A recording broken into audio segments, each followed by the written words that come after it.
Salute family and welcome back to another video. This is Black Truth United. Yes, we are back again for another video about a code for FBA and B1 businesses. This is the second video in a three-part series. The first one was covering business owners, but this time we're going to be talking about clients and customers. If you missed the previous video, you can always go through the archives of my channel to find the one you're looking for. There are a lot of things that we can do on the client/customer side to codify ourselves and to make it easy for FBA and B1 businesses. Let's start off with the first slide, and this may look familiar because in the previous video, respect, honesty, and integrity were also listed. This is key also for the customer/client. The first point here is to pay a fair price. The price is the price. There's no reason why you should be asking for discounts that you wouldn't ask other businesses for. The business owner has to do a lot of research in order to make sure that he or she can stay profitable in his or her industry. And trying to undercut a business owner on the price that he or she determined is fair is really immature and inconsiderate. Now, of course, the exception would be if the business owner is in an industry that implies that there will be some sort of negotiating, such as a car salesman or certain contracted work. But in general, you want to take into account the business owner's point of view and realize that they have to make a profit in order to stay in business. And of course, if you can't afford the product or service, just respectfully inform the business owner and keep it pushing. And that goes into the next point, which is to be respectful of the business, whether that's an establishment such as a building, a company truck, the employees from the company, tools. Just don't act out. Treat the business as if it was your own. We've all seen those shameful stories about people talking crazy to employees, twerking everywhere, etc., etc. And obviously those kind of things are disrespectful to the business and way off code. Alright, the next slide should look somewhat familiar as well. Being punctual, timing is everything. This goes more so for appointments like barbershop appointments, or if you're a patient at a dentist office, or if you're looking for a house and you've scheduled a time to meet up with the real estate agent. Just be respectful of that person's time. Alert them if there's anything that comes up, and when it does, apologize sincerely and understand that you may have to wait to be serviced. And that goes for all parties involved. If you held someone else up, just understand that when you arrive, there may be a wait time for you, and that's 100% fair. Just gotta start respecting one another's time. This whole quote-unquote black people time concept needs to be buried. Alright, let's go to the next slide. Resolve disputes maturely. So even though you're not the professional here, you still want to be mature and respectful of the business owner. Just listen into the business owner's point of view. Be considerate, have grace. I can't stand when people have one bad experience and then dump on a business. We need to be considerate and have grace for one another. Some of our people have a self-hatred gene and will forgive all these other communities, but when it comes to our own, everything has to be perfect. Everything has to be 100% right and on time. You know how many times Xfinity has cheated you? Verizon has cheated you, increased your bill, or done underhanded things. You know how many times PayPal has frozen your account. You know how many times Mr. Chang forgot your egg rolls, or McDonald's messed up your order. The point is that every single business has issues. And here's what I would say. Don't just give the same amount of grace that you give to other business owners, but give more grace to our own people. Be considerate. Understand that our businesses have extra issues and obstacles that we have to deal with. So be a little more understanding when it comes to our businesses. Also, with the next point, document everything.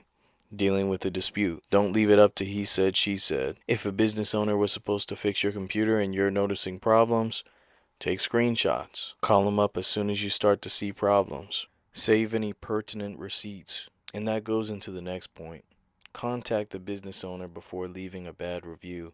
They genuinely may be unaware of a problem, and this could save their business. Most of the time, when you get the owner on the phone and you have a legitimate complaint, that business owner will go out of his or her way to fix your issue. Bad reviews, especially when a lot of people aren't leaving reviews, can literally tank a business. I'll share one experience with you that happened recently with a business that's listed on the B1 Rolodex. For context, this was a business that was selling on a platform similar to eBay. When I went to this individual's store, the store was rated a 1 out of 5 stars. This piqued my interest, so I immediately looked into the reviews. Now, this person had 5-star reviews, but they were so long ago that they didn't count toward the overall score. Now, the next part disturbed me even more. The one review that was left was from a customer who didn't reach out to the business owner and just arbitrarily left a bad review without responding to any messages. And the issue was something out of the business owner's control.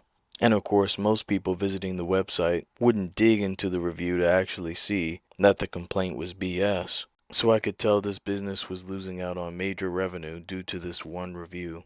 So I simply ordered something, left a good review because the business deserved it, and the business's rating instantly jumped to almost 4 stars. This led to that business getting more sales, and I could tell because there were more reviews posted after my review.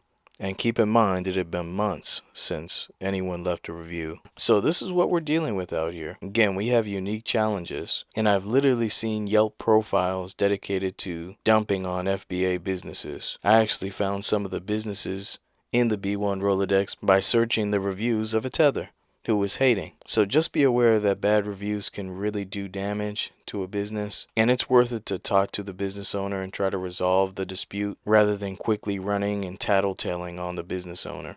Also, don't do spitball fights. That's way off code.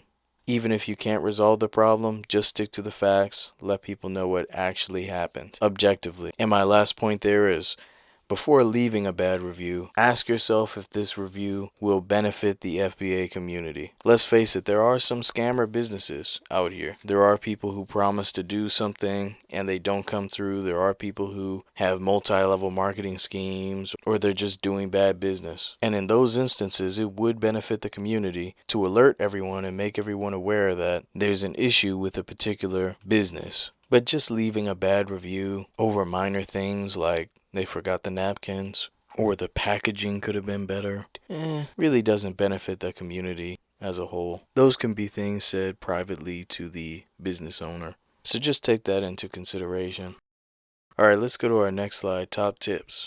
Give FBA and B1 business owners a chance. Go out of your way to do business with your own people.